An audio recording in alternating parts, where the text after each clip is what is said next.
Salut, alors aujourd'hui je sais pas ce qu'on fait mais on va commencer par une petite présentation de produits et j'ai nommé, tu connais, un jingle.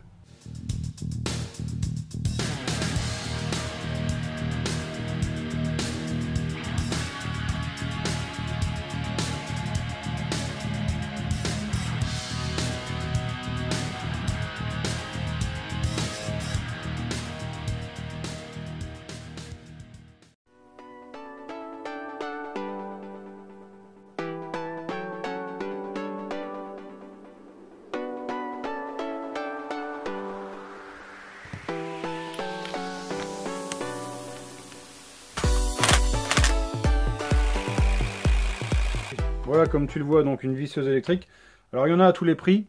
Les moins chers que moi j'ai vu c'était 150 balles. Et normalement un truc moyen c'est 300-400 euros. Ça vaut 70 balles. Donc j'ai voulu essayer. Et apparemment ça tape fort quand même. Alors normalement c'est pas une machine vraiment prévue hein, pour aller mettre pour visser des écrous. Enfin moi là-bas je l'ai acheté en fait pour meeting, hein, pour pouvoir desserrer des varios. Mais je ne savais pas la force de serrage.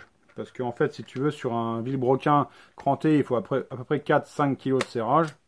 Et sur un vilebrequin lisse, je parle de scooter, hein, il faut normalement 8 kg de serrage pour être sûr qu'on n'ait pas de glissement du variateur. Là, ici, franchement, ça serre fort. Hein. J'ai fait quelques tests, on va regarder ensemble. Alors, je serre avec ma clé habituelle. Voilà. Donc là, ma clé habituelle, celle-là, elle sert à 8 kg. Hein. Ici, je règle ma clé dynamo sur 10 kg. On voit, elle tourne encore. Hein. Donc là, j'ai 8 kg. Là, on voit que j'ai serré à 10 kg. Là, je mets la machine là. Je te rapproche. Là, je vais mettre le trou là vers toi. Et je vais voir si ça resserre, tu vois. Regarde. Tu vois, ça sert. Hein. Donc ça sert. Eux, ils l'annoncent à 18 kg. Et à mon avis, on n'est pas loin. Voilà, donc quand t'as pas trop de pognon, tu peux quand même t'acheter une visseuse électrique. Bon, qui a de la puissance. Hein. La seule inconnue, c'est ça qui est pas livré avec. Une dizaine, 12 euros, je crois. Combien de temps il va tenir à ce rythme-là? Franchement, je sais pas. Bon, après, la machine là, je vais l'utiliser uniquement sur meeting. Hein. Ici, j'ai ma machine arrière qui me va très bien. Mais donc voilà, je voulais quand même te montrer ça. Pour moi, c'est quand même sympathique. Hein. Allez, du coup, maintenant, je vais aller bouffer parce que là, ce matin, j'ai rangé. Et puis l'après-midi, je sais pas sur quoi on attaque.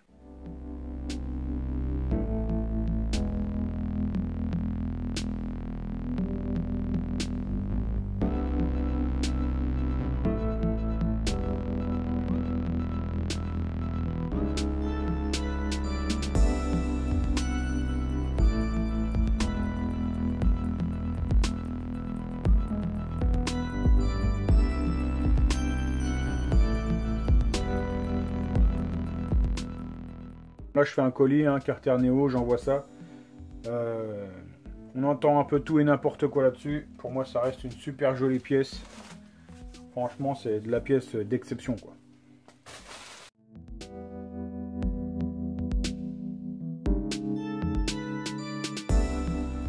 Bon, allez, c'est reparti. Là, j'ai passé près de 3 heures à répondre aux messages sur Facebook Tournoi Racing.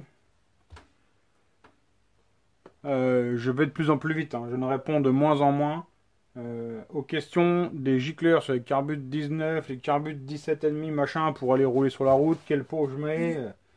C'est les questions rébarbatives auxquelles je réponds de moins en moins parce que je ne suis pas apte à y répondre. Donc là on repart maintenant sur un moteur nitro 70 Metrakit.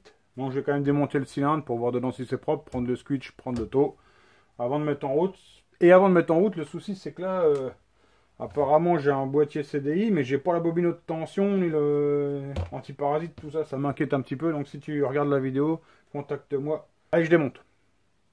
Le squish 0,65. Et là maintenant, on va prendre le taux. Alors piston au point Moreau, on remplit. Ok. Voilà. Et là, je fais ma lecture. 7,8. Dans la description de la vidéo, je te mets le lien vers le tuto hein, pour prendre le squitch et le taux. Deux choses qui sont liées mais qui n'ont rien à voir. Mais ce sont quand même, surtout le taux, une des valeurs primordiales en fait en préparation. C'est la première chose à appliquer, à savoir et à connaître. Donc pour rappel, 7, 8, moins 2, 4, 5, 4, plus 70 de cylindrée, ça fait 75, 4, divisé par 5, 4, 13, 96. Tout ça, tu le retrouveras dans la vidéo que je te dis. Donc ça me fait donc 13, enfin on va dire 14 à 1. 14 à 1, ça veut dire que bah en fait je suis au maximum hein, pour pouvoir aller chercher le pain sans tout casser. Bon alors dedans c'est nickel, hein, si ce n'est que l'échappement a l'air stratosphérique en hauteur, donc je vais remesurer ça quand même. 129, 198. Là ça va être pointu. Hein. Regarde bien, je vais te montrer un truc. Là la bague, elle fait... Ça c'est une bague qui a été remoulée, tu vois. Elle fait 8,6. Et au plus fin, elle fait 8,37. Alors comme ça, tu te dis c'est pas bien gênant. Mais regarde, là tu vois, regarde. Là le vieux il tourne à peu près droit. Tu mets ça dessus. Tu mets ça. Tu mets tout ça.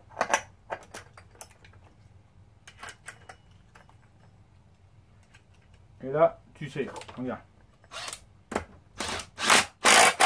Tu serres. Et maintenant, regarde comment ça tourne tordu. T'as vu ça? Regarde. T'as vu? Parce qu'il faut pas oublier qu'un petit décalage, vraiment, au départ de l'arbre, forcément, tu mets tout en travers, bah, au bout, ça bouge grave. Hein.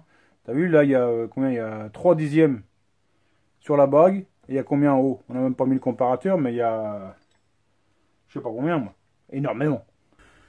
Bon, allez, pour aujourd'hui, c'est bien comme ça. Comme d'habitude, je vous remercie de m'avoir suivi. Passez une bonne soirée. Demain, on se retrouve. Donc, n'oubliez pas, demain, c'est vendredi. C'est sur mes machines perso. Vu que j'ai pas de quoi avancer sur mon projet de l'année prochaine. On avance sur le bis demain. De bicylindre. On va essayer de faire la patte du pôle échappement. Ou la barre d'amortisseur. Enfin, la barre d'amortisseur, je sais pas comment tu appelles ça. La barre rigide. Tu vois. Ouais, trop des ouf des déclingos, quoi. Alors, on se retrouve demain. Tchuss.